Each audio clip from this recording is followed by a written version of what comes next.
Il y a des rencontres qui font tout basculer. Bienvenue sur Tipping Point. Nous sommes Lucie et Romain, entrepreneurs convaincus que les entreprises et ses leaders jouent un rôle déterminant dans la construction du monde de demain. Un monde que nous rêvons plus juste, plus inclusif et plus respectueux. Nous dénichons pour vous des leaders inspirants et engagés. Ils ont à cœur de vous parler de leur tipping point, ces moments où tout a basculé pour eux. Peut-être deviendront-ils l'un de vos tipping points ? Bonne écoute.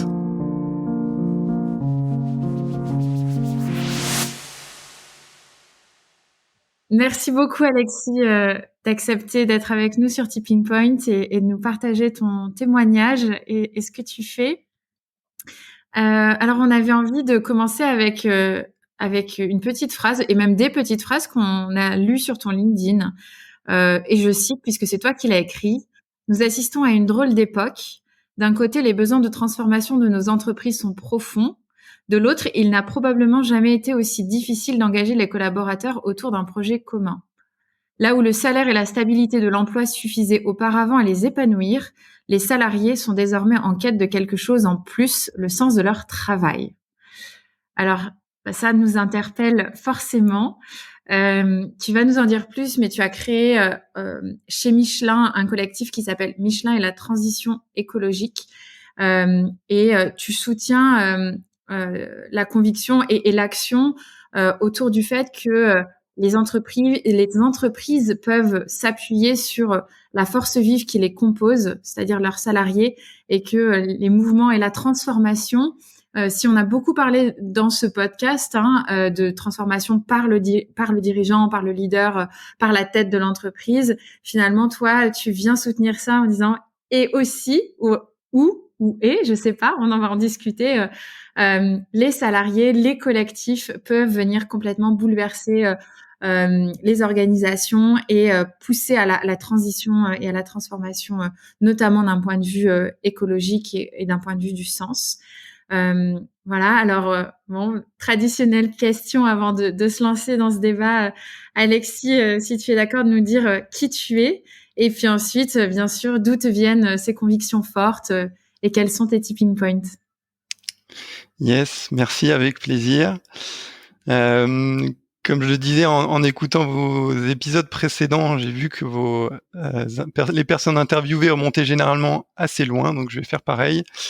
Donc moi, je suis né à Bordeaux. Je viens d'une famille relativement aisée. Donc j'ai vécu les 18 premières années à Bordeaux. Je suis le fils d'un papa qui est un grand fan de voile. Donc j'ai passé une très grande partie de mes vacances et de mes week-ends sur un voilier, qui est quelque chose que j'ai beaucoup aimé et qui n'explique absolument pas le fait pourquoi aujourd'hui j'habite à Clermont-Ferrand. J'ai eu une scolarité assez classique, où mon objectif premier à l'époque était d'être premier partout, de façon purement mégalomane. Voilà, donc une scolarité tranquille qui s'est déroulée jusqu'au bac. Et ensuite, je suis rentré en école en prépa. Et là, ça a été beaucoup plus compliqué pour moi. J'ai un petit peu découvert l'humilité, puisque là où je pouvais un peu me penser comme étant au sommet, là j'ai vraiment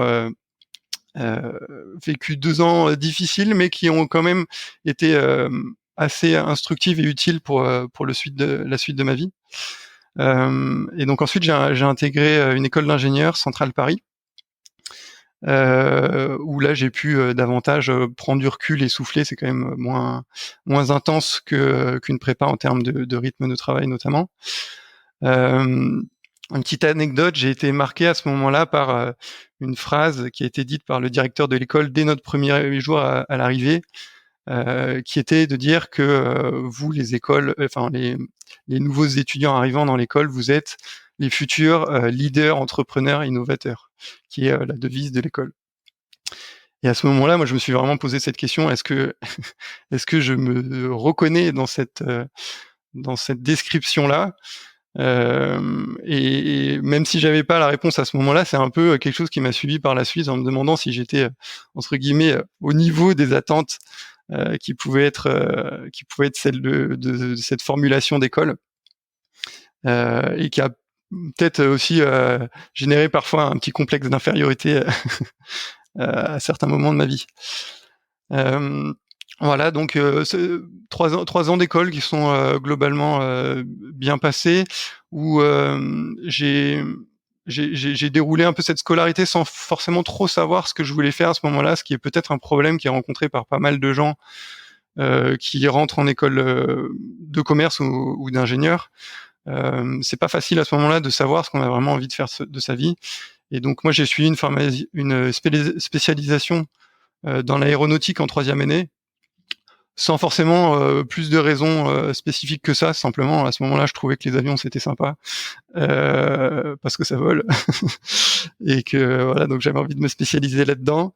Ce qui m'a amené à faire un stage de fin d'études chez Turbomeca à Pau, qui a été un événement marquant de ma vie, mais principalement pour l'à côté du stage, parce que Pau a été une région absolument incroyable, puisqu'on est à 1 heure des Pyrénées, 1 heure de l'océan. Et donc j'ai vécu 6 mois de rêve qui m'ont aussi beaucoup amené à aimer la nature et à aimer un peu des moments de reconnexion, découvrir la randonnée aussi dans les Pyrénées, chose que je connaissais pas trop quand j'habitais à Bordeaux. Voilà, il se trouvait qu'ensuite cette entreprise Turbomeca n'embauchait pas, et donc j'ai dû trouver un emploi. Et à ce moment-là, moi, j'avais finalement assez peu de critères. Je voulais travailler dans une grande entreprise parce que je voulais savoir ce que c'était, et je ne voulais pas aller à Paris. Et donc forcément, quand on a ces 2 critères réunis, ça limite un peu le choix des possibles. Et il se trouve que Michelin est une des rares, si ce n'est peut-être la seule, j'ai pas vérifié, entreprise du CAC 40 qui n'est pas à Paris. Et qu'en plus, le stage de fin d'études que j'ai fait chez Turbomeca portait sur de l'impression 3D métal, ce qui est une filière encore assez nouvelle, et que Michelin recherchait une personne avec ce profil-là. Donc coïncidence qui a fait que les 2 besoins ont matché, et donc je me suis retrouvé en 2014 à arriver dans la région de Clermont-Ferrand pour rejoindre Michelin. Et à ce moment-là, j'ai rejoint une équipe où là aussi j'ai appris un peu à nouveau un peu de l'humilité, puisque là où on m'avait un peu biberonné à être justement leader entrepreneur, je me suis retrouvé à être dans une équipe avec principalement des techniciens, à devoir apporter un peu une expérience, une expertise physique sur ce procédé donc d'impression métal. Expérience que j'avais finalement assez peu, et malgré mes années d'études en plus par rapport aux techniciens avec qui je travaillais, j'étais globalement bien moins efficace qu'eux, parce que je n'avais pas l'expérience. Et donc à ce moment-là, j'ai vraiment réalisé que les années d'études ne font pas tout, et m'ont inculqué cette dose d'humilité à nouveau qui pouvait peut-être me manquer un petit peu. Voilà, donc j'ai fait cette activité-là pendant 2 ans, et ensuite mon service a été supprimé dans le cadre d'une restructuration. Et donc j'ai été amené, on m'a proposé de rejoindre une joint venture à ce moment-là qui se créait avec une autre entreprise, et j'ai refusé parce que j'avais encore envie de grandir chez Michelin et de voir ce que je pouvais faire dans cette entreprise-là. Et donc je me suis rapproché du pneu qui est le cœur d'activité de l'entreprise, et c'est quelque chose qui m'a bien plu. J'ai fait ça pendant plusieurs années. Je me suis retrouvé à être responsable de projet sur le développement de simulateurs de conduite sur la partie pneus. Et c'est à peu près à ce moment-là que je suis tombé dans la marmite climat. Du coup, vous avez vu à mon témoignage que c'est quelque chose qui est pour l'instant complètement absent. Et en fait, c'est quelque chose à côté de quoi j'étais complètement passé à côté pendant toutes ces années. Je sais pas très bien dire pourquoi. Je pense que c'est parce que d'une part à l'école c'était une thématique au moins de mon temps qui était assez peu abordée, et parce que j'avais pas fait l'effort personnel de me renseigner plus que ça sur la question. Sauf qu'un jour je suis tombé sur comme beaucoup d'ingénieurs, une publication de Jean-Marc Jancovici qu'à l'époque je connaissais absolument pas. Et quand j'ai lu ce truc-là, je me suis dit tiens, c'est marrant. On a un problème avec le climat. Ça me disait vaguement quelque chose, mais sans forcément savoir beaucoup d'informations à ce sujet-là. Et comme j'ai un esprit relativement curieux et que le côté scientifique m'intéresse, je me suis mis à vraiment creuser la question. J'ai lu énormément, j'ai beaucoup écouté des conférences, regardé des vidéos en tout genre.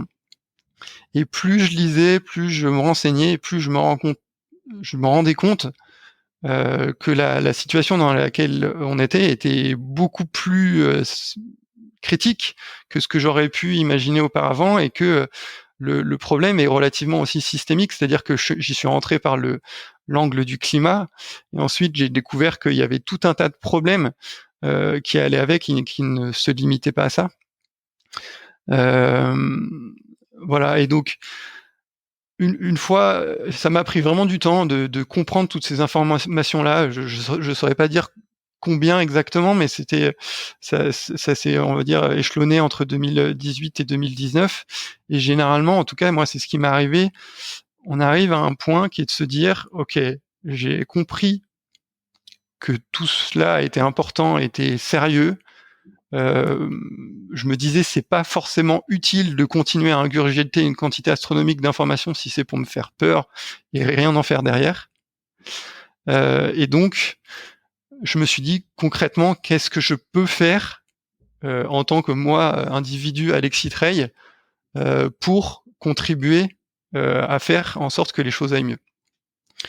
Et c'est là que je me suis mis à faire tout un tas de choses différentes pour m'engager. Et j'ai aussi réalisé une chose à ce moment-là, qui était qu'en fait, pendant les 27 premières années de ma vie, ou à peu de choses près, je m'étais jamais vraiment posé la question de savoir ce que j'avais envie de faire de ma vie de manière générale et de mon activité professionnelle, et que j'avais jamais vraiment eu quelque chose qui m'avait fait vibrer au point de que ça donne une cohérence à l'ensemble de ce que je faisais. Et là, via ces engagements-là, finalement, j'en avais trouvé un. Et donc, pour m'engager, j'ai commencé par des choses relativement basiques qui sont ce que font le plus souvent les personnes quand elles ont envie de démarrer, à savoir les actions dans mon quotidien personnel et notamment à la maison,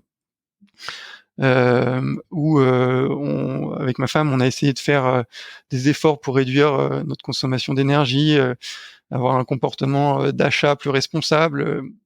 On se complète d'ailleurs assez bien, puisque moi je suis plutôt branché justement sur éviter le gaspillage d'électricité et d'énergie en général, là où elle est plutôt portée sur tout ce qui peut être fabriquer des produits, un peu le make it yourself, elle fabrique la lessive, ce genre de choses. Voilà, mais donc ça c'est généralement une action qui plaît, parce que ça permet de faire des gestes concrets, et moi ça m'a aidé. Mais malgré tout, je me suis dit que c'était insuffisant, que je pouvais pas me contenter d'une part d'avoir ces actions dans mon quotidien, et quand je retourne travailler, finalement de retourner ma veste et d'oublier un peu toutes ces préoccupations que je pouvais avoir par ailleurs. Et donc je me suis dit qu'il fallait absolument que je fasse quelque chose dans le cadre de mon travail aussi. Et il se trouve qu'à ce moment-là, chez Michelin, donc je le disais, moi je travaillais sur donc des simulateurs de conduite. Et ces simulateurs-là, ils servaient au développement de pneus de compétition et de sport, donc pour des voitures de type Ferrari, Porsche, AMG, etc. Donc pas franchement des véhicules pour lesquels on se dirait qu'ils sont écologiques quand on pense à un véhicule écologique. Et donc moi j'avais vraiment un problème avec ça, parce que d'un côté le métier m'amusait bien, je me plaisais dans ce que je faisais, mais je me disais non mais c'est pas la voie durable dans laquelle j'ai envie de m'engager. Et comme j'avais pas la possibilité de changer de poste tout de suite, alors je l'ai fait par la suite, mais à ce moment-là, j'en avais pas la possibilité. Je me suis dit concrètement, qu'est-ce que je peux faire? Et en fait, de façon assez triviale, en discutant avec des personnes autour de moi, je me suis rendu compte que cette claque écologique, ce tipping point, j'étais pas le seul à l'avoir connu, et qu'il y en avait d'autres dans l'entreprise qui étaient un peu dans cette même situation de mal-être que moi, et qui osaient pas forcément l'exprimer. Et ça, c'est un truc qui est assez particulier, c'est que généralement, quand on est un peu dans cette phase de deuil, ça s'accompagne un petit peu d'une forme de pudeur, qui est on n'ose pas, et qui plus est dans un cadre professionnel, parler de ce qui enregistre à l'émotionnel. Et donc j'ai fait quelque chose d'assez simple à ce moment-là. J'ai proposé à ces personnes-là qu'on se regroupe, qu'on se retrouve le temps de déjeuner pour un peu partager la compréhension des choses qu'on peut avoir autour des enjeux environnementaux et climat, nos craintes de façon assez transparente, mais aussi ce qu'on avait envie de faire. Donc c'était quelque chose de très modeste au départ, hein. C'était vraiment des déjeuners à quelques-uns, mais dès ce moment-là, j'ai quand même perçu qu'il y avait une énergie particulière qui se dégageait, parce que les gens se mettaient à respirer en se rendant compte que ils n'étaient pas seuls à se poser ces questions-là, et qu'ils avaient envie de faire des choses avec les autres. Et donc on a fait quelques déjeuners comme ça. Donc ça, c'était début 2020. Et puis la suite de l'histoire, vous en connaissez une partie, à savoir que on a eu donc cette crise sanitaire qui a fait qu'on a dû arrêter de se voir pour ces déjeuners. Et comme j'avais pas envie que la dynamique se casse à ce moment-là, j'ai créé un groupe Teams qui nous a permis de continuer à échanger, et qui paradoxalement, là où j'avais peur que ça mette un petit peu un frein à la démarche, a permis à des nouveaux membres de rejoindre la dynamique. Alors c'est arrivé un petit peu de façon progressive, mais des personnes que je ne connaissais pas, qui se sont mises à entendre parler de ce mouvement-là, et qui sont mises à nous rejoindre. Et donc en fait, on est arrivé assez vite à, on va dire, une vingtaine de membres. Et à ce moment-là, on s'est posé la question, mais concrètement, qu'est-ce qu'on a envie de faire? Parce que c'est bien sympa de discuter entre nous et de partager le bout de gras, mais concrètement, qu'est-ce qu'on a envie de faire? Et là, on s'est posé on avait un peu plusieurs options devant nous. On s'est dit, est-ce qu'on a envie d'être un peu un think tank, c'est-à-dire d'uniquement poser des questions et potentiellement de challenger la direction sur certaines décisions, ou est-ce que on a aussi envie de contribuer et de faire des choses? Et en fait, on s'est dit qu'on avait envie de faire les deux, mais que le fait d'agir était aussi extrêmement important pour nous, et qu'on voulait pas se contenter uniquement de discuter. Et à partir de là, à nouveau, se pose la question, ok, on veut faire des trucs, mais quoi? Et là, il y a quelque chose d'assez formidable qui s'est produit, c'est que chaque personne, enfin en tout cas une bonne partie des personnes, avait son idée propre de ce qu'est une bonne idée ou une bonne chose à faire pour accélérer la transition écologique dans un cadre d'entreprise. Et donc plutôt que de se dire on va faire ci, ça et c'est pas autrement, en fait on s'est dit les différents membres ont des envies, et partons de ces envies-là et faisons quelque chose. Et ça aussi, ça a été un enseignement que j'ai pu un peu cultiver par la suite, c'est que des personnes qui travaillent sur un sujet ne seront jamais aussi efficaces que si elles sont à l'initiative de cette idée-là. Et ça explique aussi pourquoi potentiellement les idées descendantes qui viennent de la direction ou de la RSE ont un peu plus de mal à percoler et à prendre que celles qui viennent du bas. Alexis, oui. Désolée de te couper. Juste comment est-ce que c'est perçu au départ par ton manager, par la direction de Michelin? Est-ce que au tout départ, ils ont connaissance de ces déjeuners, de ces réunions progressives? Est-ce qu'en fait, pas du tout, c'est un mouvement qui se fait complètement, tu vois, de manière cachée, entre guillemets? Et tu vois, et à quel moment est-ce qu'il y a rencontre entre ce que vous faites sur le temps du midi, sur votre temps personnel, et le monde du travail, le quotidien concret avec des personnes extérieures à ce groupe? Alors, pour ce qui est vraiment du tout démarrage, je dirais que il n'y a pas eu d'information ni de mon manager ni de la direction ou quoi que ce soit. Après, là, on parle des premiers mois d'existence où on n'était pas très nombreux et où vraiment ça nous occupait un temps relativement minime, donc il n'y avait pas forcément de motif particulier à en informer la hiérarchie. Par contre, par la suite, ça a été quelque chose qui a été important. Puisque on a voulu aussi s'inscrire dans une démarche proactive et de co-construction.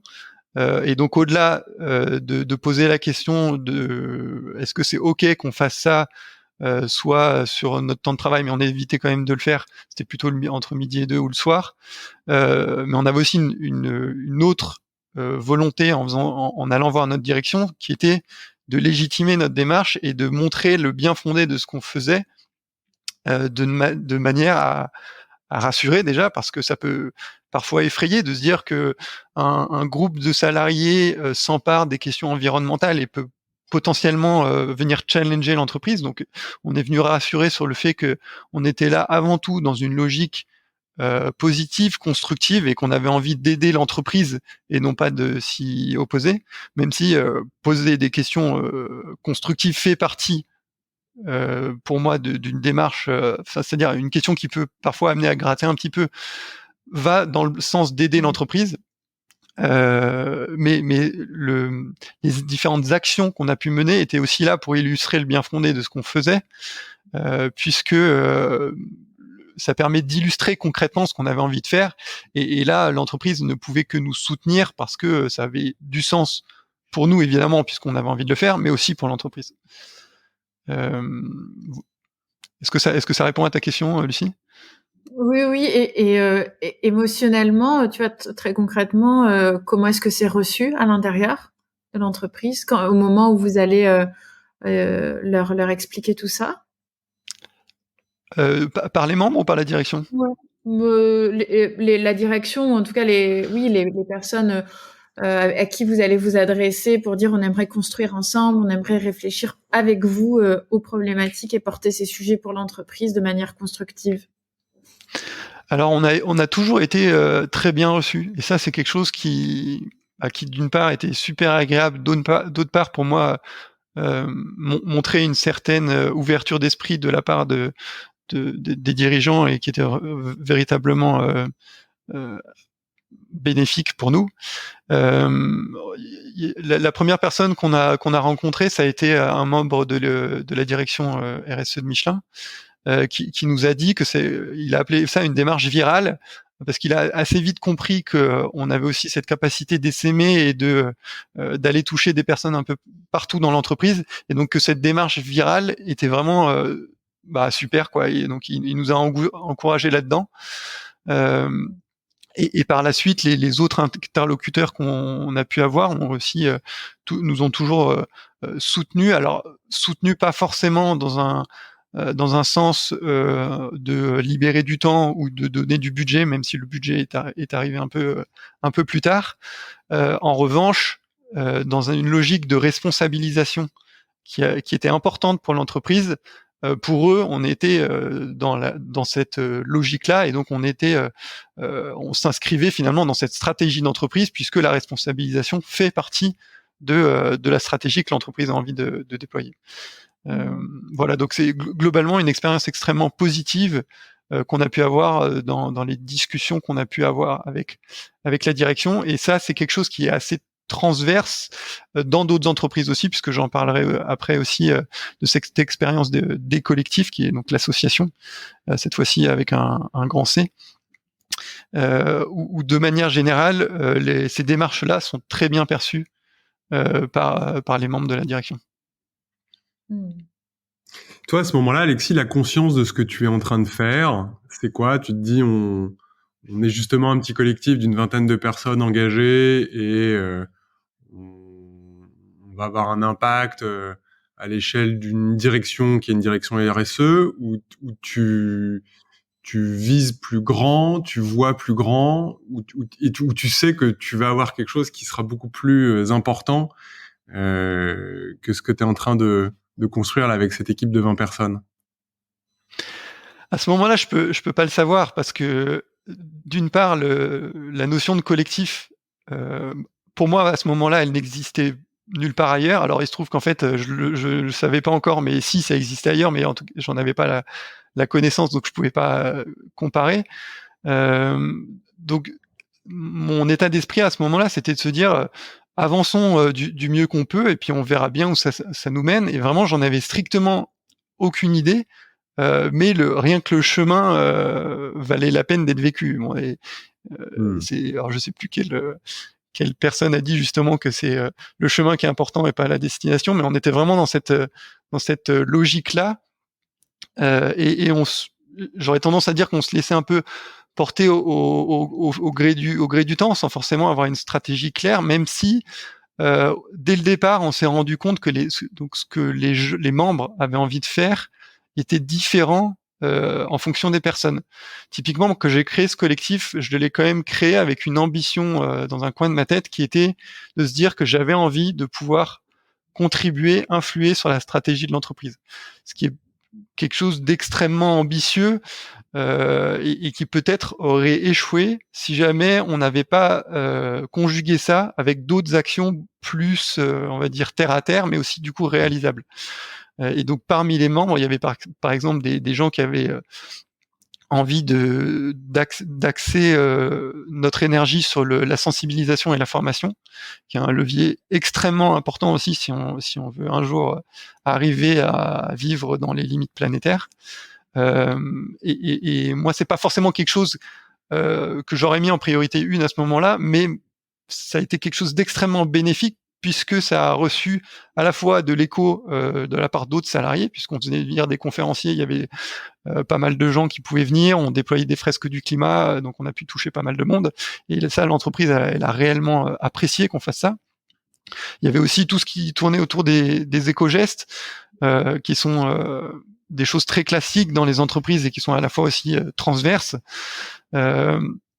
On en rigole d'ailleurs un petit peu entre nous parfois avec les membres des autres collectifs, avec les gobelets à la machine à café qui sont devenus un peu notre symbole, parce qu'à la fois c'est quelque chose de complètement insignifiant de se dire qu'on va supprimer les gobelets à la machine à café pour les remplacer par des mugs, mais d'un certain côté on a été tellement de collectifs à faire ça et ça a été tellement une première pierre à l'édifice que c'est un peu devenu notre symbole dont on s'amuse de temps en temps.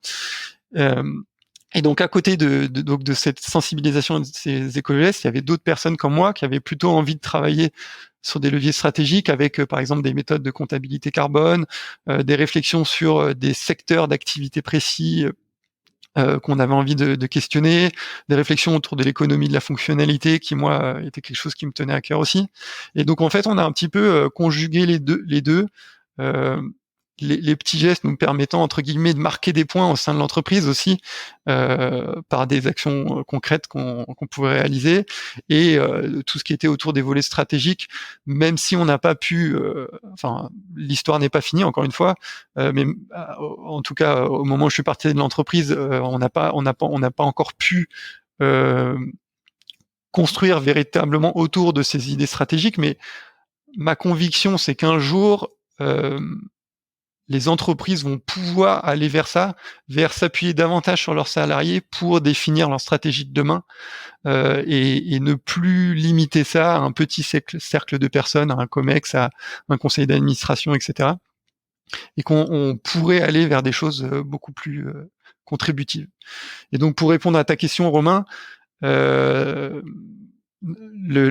feuille de route, elle s'écrit vraiment au jour le jour, et même aujourd'hui, après avoir quitté le collectif, je vois qu'il continue à grossir sans moi, ce qui est extrêmement important. Ce qui était extrêmement important au moment où je quittais l'entreprise. Je voulais que ce collectif puisse continuer. Ils sont en train de créer des nouvelles activités qui n'étaient pas forcément des choses que j'avais en tête non plus. Donc il est en train de devenir vraiment une entité autonome, qui était moi mon objectif à la base. Donc par rapport à ça, je dirais que l'objectif est atteint vis-à-vis de ça. Maintenant, jusque là où ça peut aller, pour l'instant, j'en ai aucune idée. Pourquoi tu quittes l'entreprise, Alexis? Ça, c'est une question toujours un peu délicate. Alors, il faut savoir que ça a été un processus qui a pris beaucoup de temps. Je suis vraiment pas parti sur un coup de tête. Et le fait d'avoir créé ce collectif m'a fait beaucoup hésiter parce que c'était une véritable bouffée d'air pour moi et j'aimais énormément vivre ces moments-là avec les différentes personnes de l'entreprise. Maintenant, il y a eu tout un tas de conjonctions qui ont fait que je suis parti. La première, c'est que donc l'entreprise fait un nouveau plan de départ. Donc j'avais la possibilité de quitter l'entreprise pour créer un nouveau projet avec un petit peu d'argent. Et puis le deuxième, je dirais, c'est qu'à ce moment-là, je me suis posé la question de là où je pouvais avoir le plus d'impact. C'est-à-dire que je me suis dit, est-ce que si je reste dans l'entreprise, je vais réussir à aller jusque là où j'aurais envie d'aller, à savoir ce que je disais tout à l'heure, pouvoir contribuer à des sujets stratégiques. Et quand je dis c'est pas juste moi, c'est justement j'avais envie que le collectif puisse contribuer à ça. Et je pense que c'est quelque chose qui finira par arriver, mais qui prendra des années. Et concrètement, j'avais pas envie d'attendre des années que ça se produise. Moi, j'avais envie dès maintenant de pouvoir démultiplier un peu cette expérience de collectif que j'avais vécue un petit peu partout. Et donc à ce moment-là, le fait de quitter l'entreprise pour créer ma propre structure et accompagner le plus grand nombre d'entreprises possible, même si aujourd'hui du coup je me place comme un consultant, donc une personne externe à l'entreprise, bah voilà, ça m'est apparu comme une bonne chose à faire. L'avenir me dira peut-être que c'était pas le cas, mais encore une fois, je ne suis pas médium. En tout cas, je regrette pas cette décision-là, même si je reste très attaché à l'entreprise. Aujourd'hui, Michelin, c'est une entreprise familiale où généralement les gens restent un moment et c'est pas un moulin. Et j'ai quand même passé 7 ans et j'ai des attaches qui sont importantes. Mais aujourd'hui, je suis quand même content de cette décision d'en partir. À quel moment tu structures un peu enfin, vous structurez d'ailleurs, parce que je crois que vous êtes plusieurs, le mouvement des collectifs, et ça devient une association? Alors, avant de le structurer, je peux parler de comment est-ce qu'on s'est connus, et ça c'est assez rigolo parce que en fait on a été sollicité par l'association des étudiants qui s'appelle Point Réveil écologique. Ça devait être fin 2019, quelque chose comme ça. Et à ce moment-là, Point Réveil écologique, il mène une étude au sein des entreprises où il se pose la question de est-ce qu'il y a des gens qui s'engagent au sein des entreprises pour faire avancer les sujets environnementaux.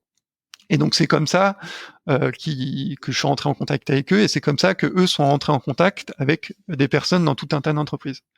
Et donc ils ont mené leur étude, puis au bout d'un moment ils nous ont dit les gars, est-ce que vous êtes au courant que vous êtes plein en fait?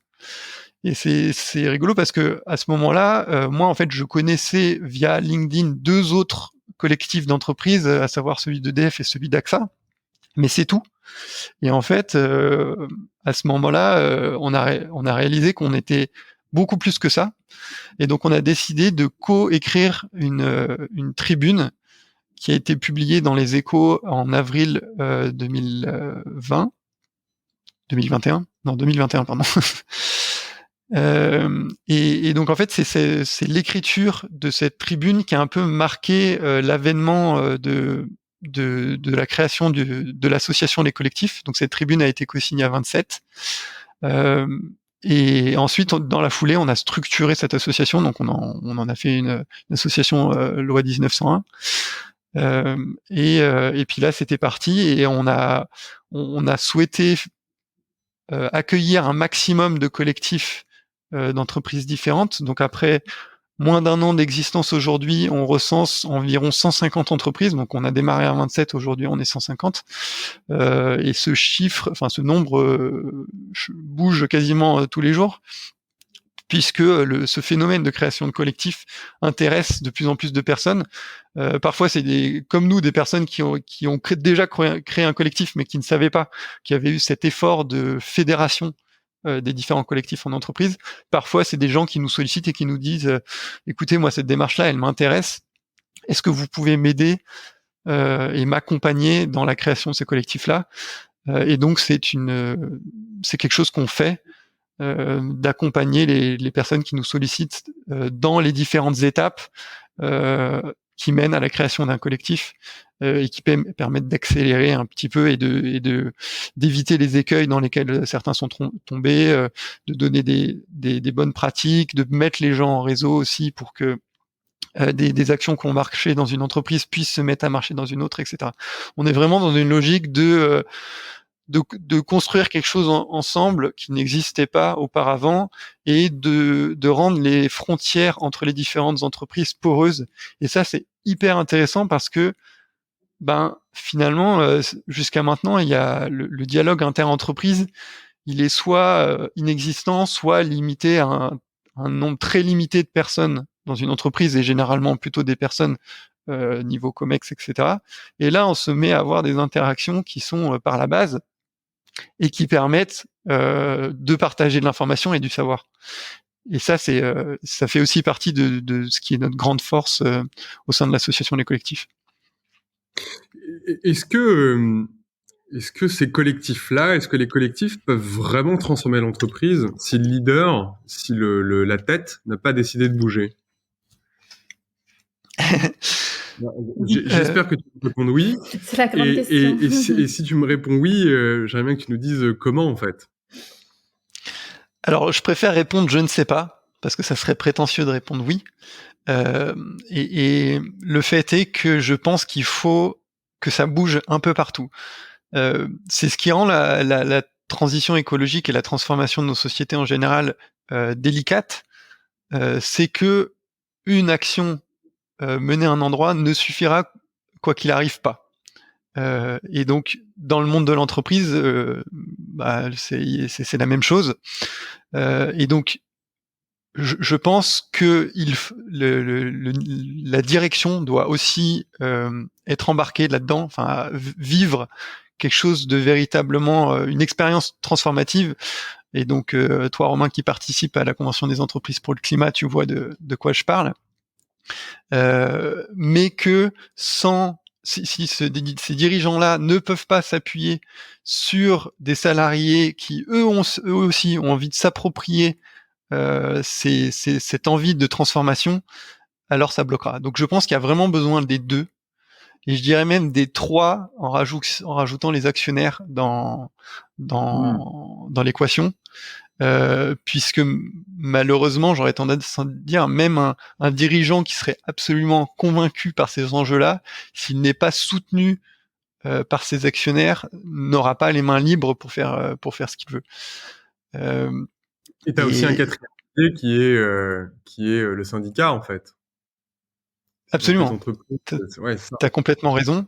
Et donc, pour illustrer un petit peu cette multiplicité d'acteurs, aujourd'hui, en tant qu'association Les Collectifs, on a aussi cette vocation-là, et c'est aussi un des leviers sur lesquels on travaille, qui est de travailler de manière collective avec le reste de l'écosystème des acteurs de la transformation environnementale. Et donc, on travaille avec la Convention des entreprises pour le climat pour justement essayer d'accéder à cette tête de l'entreprise. Et donc, on va intervenir lors de la session 5 qui s'appelle Embarquer l'équipage. Et on est aussi en relation, par exemple, avec Printemps écologique, qui est un éco-syndicat qui a quelques années d'existence. Et on est également, en tout cas, les collectifs, certains collectifs au sein de leur entreprise sont également en discussion avec les CSE de manière à co-construire des choses, et notamment avec la loi climat qui existe depuis un peu plus de 6 mois maintenant. Il y a véritablement des choses à faire avec les syndicats pour voilà faire en sorte que le monde de l'entreprise puisse évoluer ensemble dans le même sens. Après, c'est une question, alors je ne sais pas si c'est une question que vous avez, mais en tout cas c'est une question qu'on nous pose assez souvent sur le fait de en quoi est-ce qu'un collectif se distingue d'un syndicat. La principale différence, c'est que nous ne sommes pas des élus. Et donc nous n'avons d'une part pas les avantages ni les inconvénients du fait d'être élu, c'est-à-dire que on ne se positionne pas dans un rapport de force vis-à-vis de l'entreprise et de la direction, c'est-à-dire que on est en tant que collectif, on n'est pas en mesure de demander des choses parce que c'est écrit dans la loi, mais d'un autre côté, ça nous permet aussi d'être une force de co-construction, c'est-à-dire que comme on n'est pas dans ce rapport de force, on a envie de faire avec l'entreprise et de faire en sorte que ça soit vraiment gagnant-gagnant, c'est-à-dire que l'entreprise puisse s'y retrouver aussi, parce que ça lui permet de développer, par exemple, une nouvelle activité plus durable qui n'existait pas auparavant, etc. Et donc, on a vraiment envie de tendre vers ça.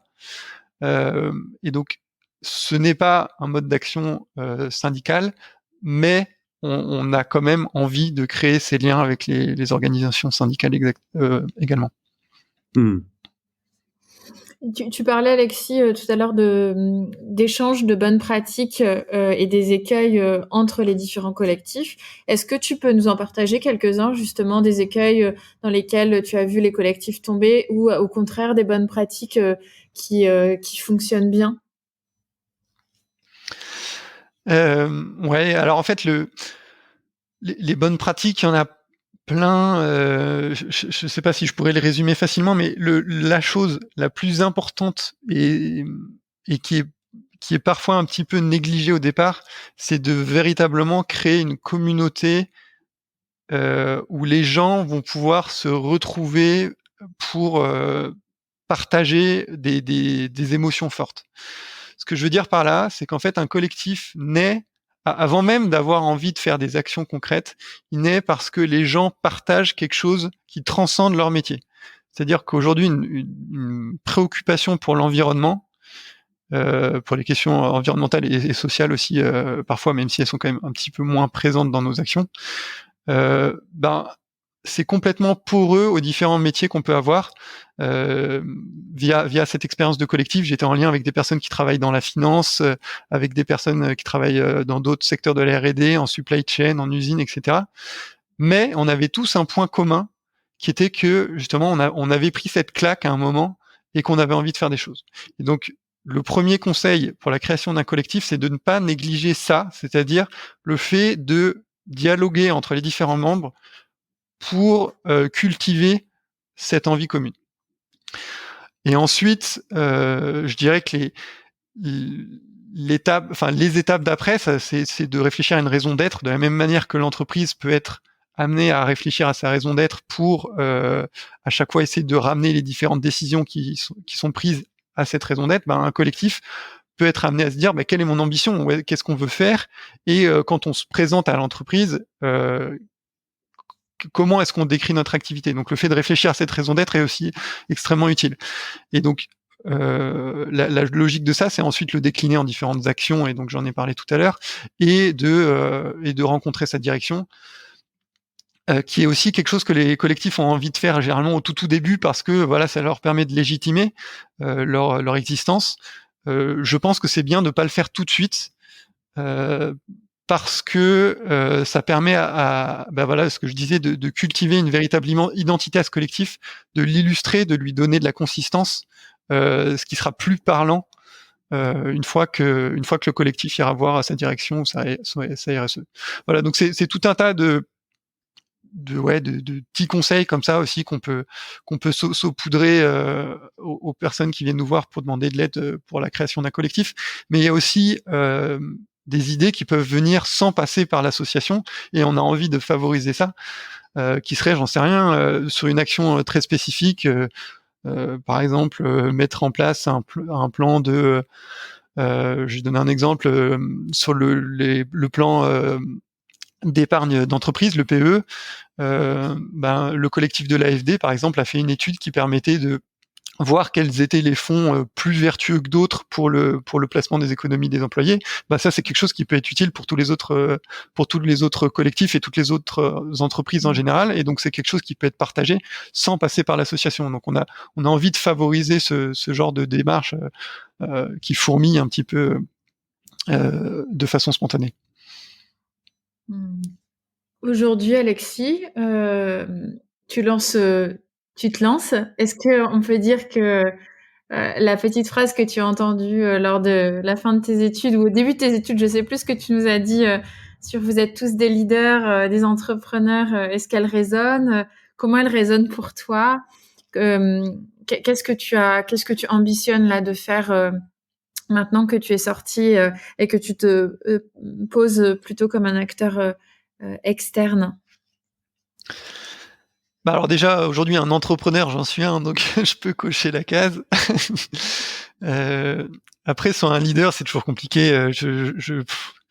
Ça nécessite une remise en contexte et par rapport à quoi. Enfin, je suis pas sûr de pouvoir me considérer comme étant un leader aujourd'hui, même si ce que moi j'ai envie de retenir quand même de ce premier, enfin de cette série de tipping points que j'ai pu avoir, c'est les différentes rencontres que j'ai pu faire et que cet engagement m'a permis d'avoir après comme rencontre. C'est que j'ai découvert tout un tas de personnes absolument incroyables qui m'ont apporté beaucoup de choses, aussi bien des organisations partenaires que des personnes seules. Et finalement, le côté leader, moi, c'est ça qui m'intéressait, c'est que je voyais chacune de ces personnes être un peu un leader ou une leaduse, je sais pas si ça se dit, à sa manière. Et moi, ça m'a beaucoup nourri. Et quelque part, moi, j'ai envie un peu d'être la synthèse de tout ça. C'est-à-dire que je crois beaucoup à un fonctionnement en écosystème. Et aujourd'hui, j'ai beau être entrepreneur indépendant, je ne me vois pas travailler seul ou alors de façon sporadique sur des missions. Pour moi, il y a vraiment un intérêt à travailler main dans la main avec différents acteurs qui apportent une vision complémentaire de ce dont les entreprises ont besoin pour réussir leur transformation. Donc aujourd'hui, mon créneau, c'est forcément celui de la transformation par l'engagement des salariés. Et donc l'engagement des salariés, pas n'importe lesquels, ceux qui ont déjà compris pourquoi est-ce que l'entreprise a besoin de se transformer. Mais voilà, ça peut être complémenté avec des gens qui ont l'habitude de travailler avec des communautés, des gens qui ont plutôt de l'expertise technique, des gens qui maîtrisent mieux le côté légal. Je parlais de la loi climat tout à l'heure. Voilà, donc ça c'est toutes ces personnes-là qui pour moi sont des leaders, sont des personnes avec qui j'ai envie de travailler. Évidemment, l'association Les Collectifs, en fait, je veux rester extrêmement connecté et je continue à travailler avec grand plaisir bénévolement pour l'association. Et donc finalement, l'entreprise que j'ai créée, Green Insiders, est un peu la facette économique de l'association, même s'il n'y a aucun lien de parenté entre les deux. Mais c'est-à-dire que moi, aujourd'hui, j'avais cette envie-là de me dire que j'avais la possibilité de vivre de cette création de collectif qui, pour moi, a une réelle valeur ajoutée aux entreprises et qui donc doit pouvoir aussi me permettre d'en vivre, puisque c'est une des grandes difficultés qui est rencontrée, je pense, par la plupart des gens qui tombent un peu justement dans cette marmite de l'engagement bénévole, c'est qu'au bout d'un moment, on se donne sans compter, mais on s'oublie un peu aussi. Et donc, le fait de créer une entreprise où j'ai aussi avoir à gagner ma vie me permet de garder, on va dire, les pieds sur terre, sans pour autant délaisser cette partie bénévole, mais de trouver un équilibre aussi financier qui est important pour continuer l'engagement qui est le mien et qui est celui de tout un tas d'autres personnes qui font bouger les lignes aussi dans l'écosystème de l'entreprise. C'est quoi ta définition, Alexis, du leader? Parce qu'on a beaucoup utilisé le terme de leader. Tu te posais la question à savoir si t'en étais un. Moi, j'ai ma réponse te concernant, mais toi, ta définition du leader, c'est quoi? Je dirais deux choses. Je pense qu'un leader, c'est quelqu'un qui a une vision. C'est la première chose, c'est-à-dire qu'il sait où il va et pas forcément comment. Ça, c'est plutôt le rôle quelqu'un qui serait un peu peut-être manager, chef de projet, mais qui a une vision à long terme. Et le deuxième volet qui va avec ça, c'est le côté inspirant. C'est-à-dire qu'il faut que cette vision, faut pas que ça soit un truc complètement absurde, faut que ça soit quelque chose où, quand elle s'est présentée à d'autres membres, les gens se disent « Ah mais ouais, mais c'est génial, c'est exactement là qu'il faut aller ». Donc, par rapport au collectif que j'ai créé chez Michelin, la définition que je viens de donner du leader correspond plutôt pas mal. Pour le reste, je sais pas. C'est quoi, Alexis? On va demander à nos auditeurs, en fait, de nous dire si, après là, la petite heure qu'on est en train de passer ensemble, s'ils pensent que tu as à la fois une vision et puis une capacité à la projeter dans le long terme. On va leur demander s'ils pensent que tu es un leader. Donc, pour ceux qui écoutent l'épisode, n'hésitez pas à poster un commentaire, puisqu'on va balancer comme l'épisode dans LinkedIn, et nous dire si oui ou non vous pensez qu'Alexis est un leader. Ça te va, Alexis? Ouais, super. Je suis curieux de voir les réponses. Bon, avec une baguette magique, tu fais quoi, Alexis? C'est une question pas facile parce que et j'aurais envie de dire je m'en servirais même pas parce que la baguette magique ça fait il y aurait tellement de choses à faire et puis ça rejoint ce que je disais tout à l'heure. Ce qui est intéressant, c'est le chemin et pas tellement la destination. Et le côté baguette magique a un peu ce côté de se dire on va tout de suite aller à l'objectif. Si je disais que ma baguette magique c'était de dire qu'on respecte les accords de Paris et qu'on reste en dessous des 1,5 degrés, c'est extrêmement important pour l'avenir de l'humanité. Mais si je sais pas dire comment est-ce qu'on y allait, je sais pas s'il y a un véritable intérêt. En tout cas, alors si allez, j'utilise quand même un coup de baguette magique. J'aimerais que ces tipping points qu'on est de plus en plus nombreux à vivre puissent être vécus par de plus en plus de personnes. Et je vais me faire l'écho de ce qu'a pu dire Eric Duverger de la CEC dans un épisode précédent, qui est que je pense que le déclencheur généralement de ce qui permet aux gens de comprendre la situation, c'est la tête. C'est-à-dire que ça va être tout un tas d'informations et de faits qui vont permettre de prendre conscience de la gravité de la situation. En revanche, ce qui fait le moteur a plutôt trait au cœur et aux émotions. Et donc je pense qu'il y a véritablement un besoin assez personnel et individuel de chacun de se poser la question de qu'est-ce que j'ai envie de faire de ma vie. Et quand on s'est pris cette claque des faits, des chiffres, cette question arrive généralement très très vite. Et donc si je pouvais avoir ma baguette magique, j'aimerais que les gens puissent passer par ces deux étapes.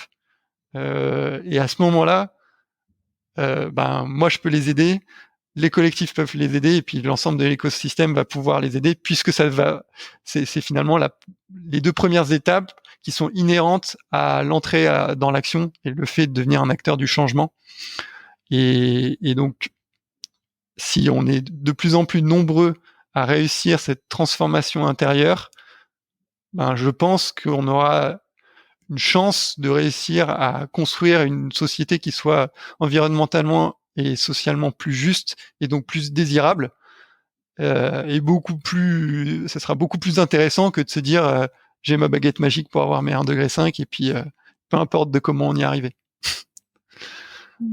Moi, j'avais une question. En fait, je te l'ai pas posée tout à l'heure, Alexis, mais c'est tout à l'heure tu nous as dit j'ai beaucoup lu, comme je suis curieux, je vais les regarder. Je me suis beaucoup renseigné sur cette thématique liée au climat, à l'écologie, etc.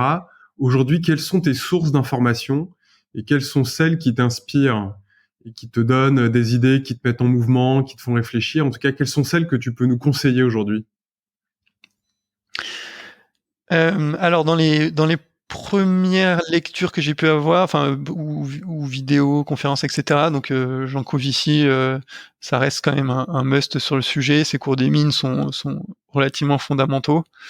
Après, il y avait des personnes comme Philippe Biwix, des personnes comme Arthur Keller, Gaël Giraud pour le côté économique, qui est quelque chose que je connaissais absolument pas aussi pendant mes années en école d'ingénieur, et le côté économie et finance est quelque chose auquel je me suis beaucoup intéressé pendant ces années-là.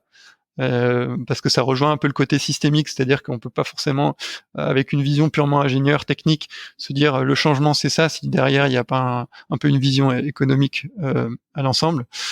Un livre aussi qui a été marquant pour moi, qui est les limites à la croissance du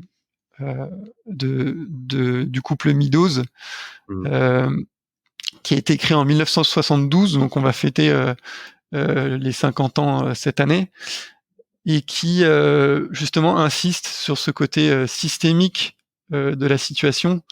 Et pour illustrer ça, par exemple, le changement climatique n'est qu'une des variables de leur modèle de modélisation du monde, qui montre que les sources d'instabilité sont en réalité extrêmement nombreuses, et que la poursuite de croissance, que ce soit démographique ou économique, sans prendre en compte des limites qui sont attenantes, est extrêmement délicat.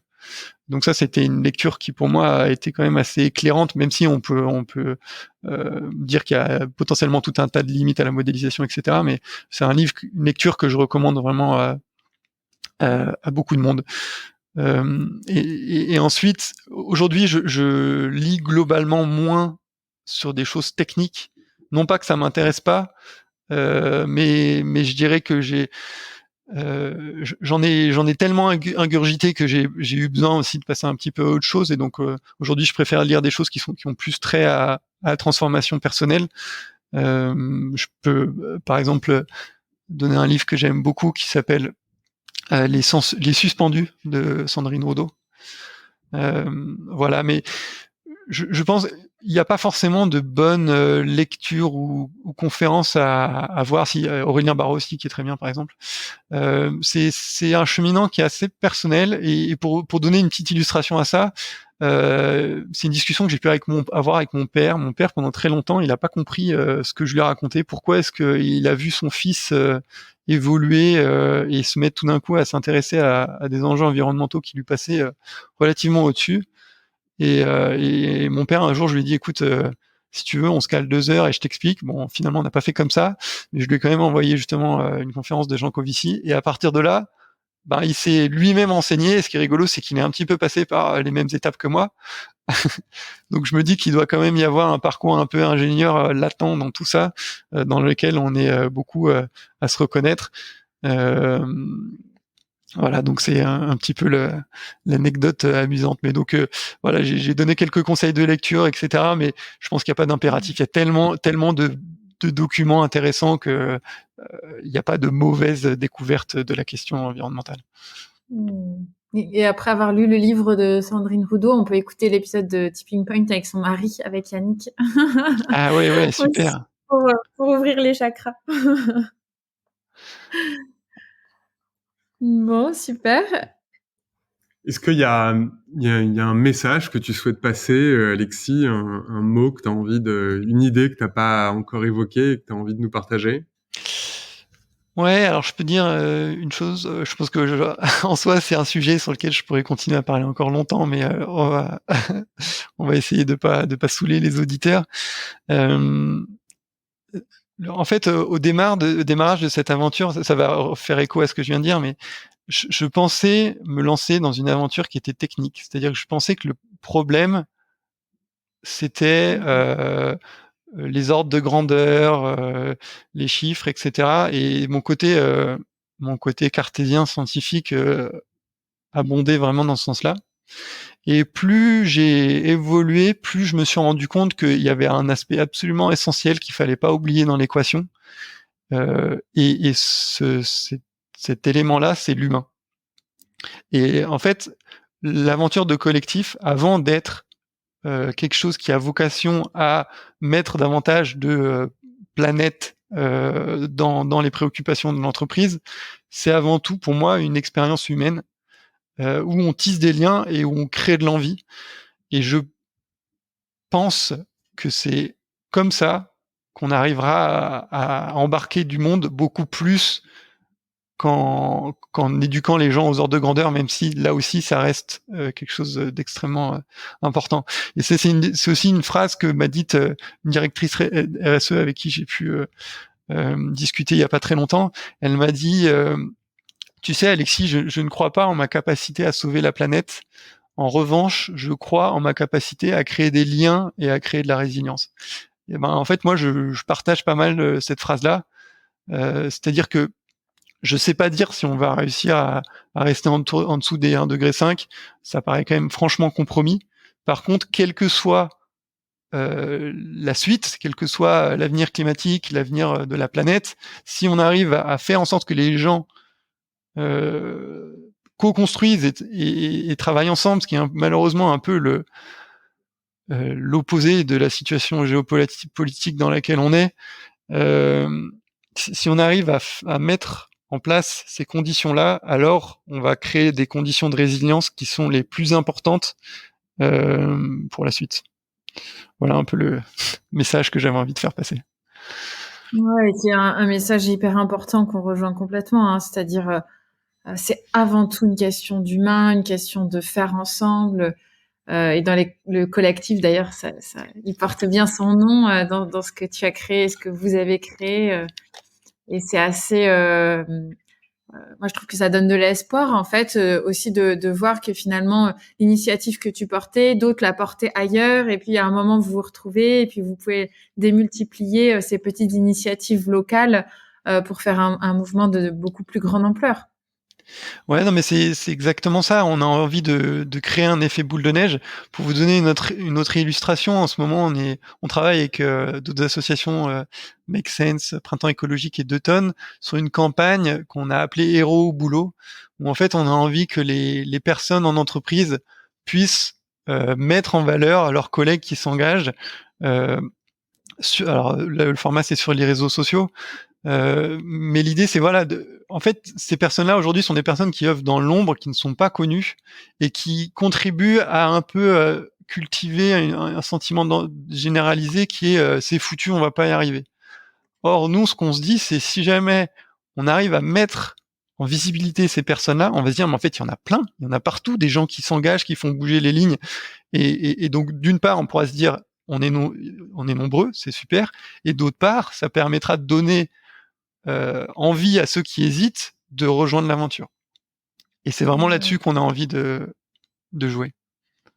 Et c'est marrant pour faire un tout petit témoignage de ce que j'ai vu dans notre entreprise au moment où on a voulu mettre en place des communautés. La première tentative, c'était de se dire on pose un cadre et finalement qui veut dans ce cadre-là peut venir créer une communauté, rassembler autour de lui et les communautés émergeront d'elles-mêmes. Tu vois, c'était un peu la croyance. Et en fait, la seule communauté dans ce schéma, hein, dans cette méthodologie-là qu'on avait proposée, la seule qui a vraiment émergé et tout de suite et de manière spontanée, c'est la communauté RSE. Et en fait, des personnes vraiment qui se sont rassemblées autour du sujet et qui depuis maintenant plus de 2 ans portent ce sujet-là avec vraiment beaucoup d'énergie, d'envie et font vraiment avancer le sujet. Et c'est assez marrant parce que tu vois, les autres communauté. En tout cas, il a fallu mettre beaucoup plus d'énergie de la part de l'entreprise pour les faire naître et puis pour les faire vivre. Et celle-là, c'est vraiment auto-portée dès le départ. C'est assez rigolo de voir à quel point c'est un sujet qui fédère dans les entreprises, qui donne de l'énergie et qui fait avancer les choses. Ah oui, c'est normal en fait, parce que c'est ce que je disais tout à l'heure. En fait, c'est un sujet qui prend tellement aux tripes. Eric dit souvent ça, c'est l'enjeu de tous les enjeux, que les gens ils se disent non mais il faut que j'y aille. Et donc forcément, plus le sujet est émotionnellement intense, et plus les gens ont envie d'y aller. Après, ça veut pas dire que c'est le seul sujet qui permette de créer des communautés. Je pense par exemple à la place des femmes, qui est aussi un sujet hyper important, et généralement il y a des communautés qui réussissent à émerger dans les entreprises, et je pense qu'il faut les favoriser. En tout cas, je dirais c'est les 2 grands exemples de communautés qui marchent bien en général en entreprise. Bon, chouette. Merci beaucoup, Alexis. Moi, j'ai encore une dernière question. Comment est-ce qu'on fait pour te contacter? Je suis un collectif d'entreprises qui souhaite se monter. Je suis un dirigeant et je souhaite m'appuyer sur tes compétences et ton savoir-faire pour monter ce collectif. Comment est-ce qu'on t'attrape? T'es présent sur LinkedIn? T'as un site? T'as quelque chose à nous partager? Alors, je suis assez présent sur LinkedIn, donc les gens ont pas trop de mal à me trouver. J'ai pas encore de site internet que je peux vous communiquer. Je dirais que si c'est des personnes qui ont, au sein de l'entreprise, des salariés qui ont envie de créer un collectif, ils peuvent bien sûr me contacter, mais ils peuvent aussi s'inscrire sur le site de l'association Les Collectifs, donc les-collectifs.eco. Si ce sont des dirigeants, là, vaut mieux me contacter directement, puisque ça sera un accompagnement un peu différent que je ferai pour le coup avec l'entreprise que j'ai créée qui s'appelle Green Insiders. Voilà, mais en tout cas, je serais ravi de rencontrer toutes les personnes à qui ça aura donné envie de démarrer quelque chose dans l'entreprise, de donner des conseils, etc. Donc, ravi de pouvoir répondre aux personnes qui voudront me solliciter. Bon, chouette. Merci beaucoup, Alexis. C'était hyper intéressant. Moi, je te confirme, tu es un super leader. En tout cas, vu de mon fenêtre, on a passé un super moment. T'as dit beaucoup de belles choses et je pense que la culture du co qui est très présente chez toi et que tu tentes de transmettre, de faire infuser la co-construction, le collectif, la co-idéation, la co-réalisation. Je pense que c'est une des valeurs, en tout cas c'est celle dont nous on fait la promotion très souvent avec Tipping Point et dans nos organisations. C'est un élément qui est essentiel, être en capacité de se relier pour, comme le dit Eric, relever le défi de tous les défis. Donc merci beaucoup Alexis de t'être prêté à l'exercice de Tipping Point, de nous avoir accordé un peu de ton temps, de nous avoir partagé ton histoire, ton expérience, tes envies, tes rêves, ta vision long terme et comme tu dis, même si le comment parfois on sait pas comment s'y prendre, et ben c'est pas grave. Ce qui est important c'est d'être en mouvement et de faire. Merci beaucoup Alexis. Eh ben merci à tous les deux. À bientôt. À bientôt. C'est fini pour aujourd'hui. Nous espérons que cet épisode vous a inspiré. Retrouvez toutes les infos et les épisodes sur notre site tippingpoint.fr, tipping-point.fr. Si vous avez aimé, n'hésitez pas à partager l'épisode le plus largement autour de vous et à mettre 5 belles étoiles pour nous aider à nous faire connaître. À bientôt!